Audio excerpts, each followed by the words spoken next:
تحریک انصاف اور کاف لیگ کے مشترکہ امیدوار سبطین خان پنجاب اسمبلی کے نئے اسپیکر منتخب۔ نون لیگ کے سیف الملوک کھوکھر کو شکست، سبطین خان نے 185 اور سیف الملوک نے 175 ووٹ لیے، نومنتخب اسپیکر نے حلف اٹھا لیا۔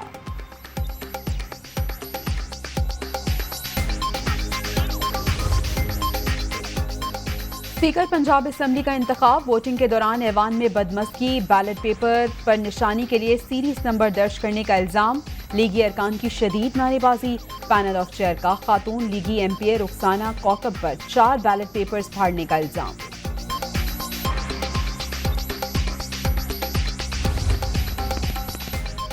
اور 2 معزز جج صاحبان نے جوڈیشل کمیشن کا اجلاس متنازع بنا دیا، چیف جسٹس کی ہدایت پر رولز میں نرمی، اجلاس کی آڈیو ریکارڈنگ سپریم کورٹ کی ویب سائٹ پر جاری کر دی گئی۔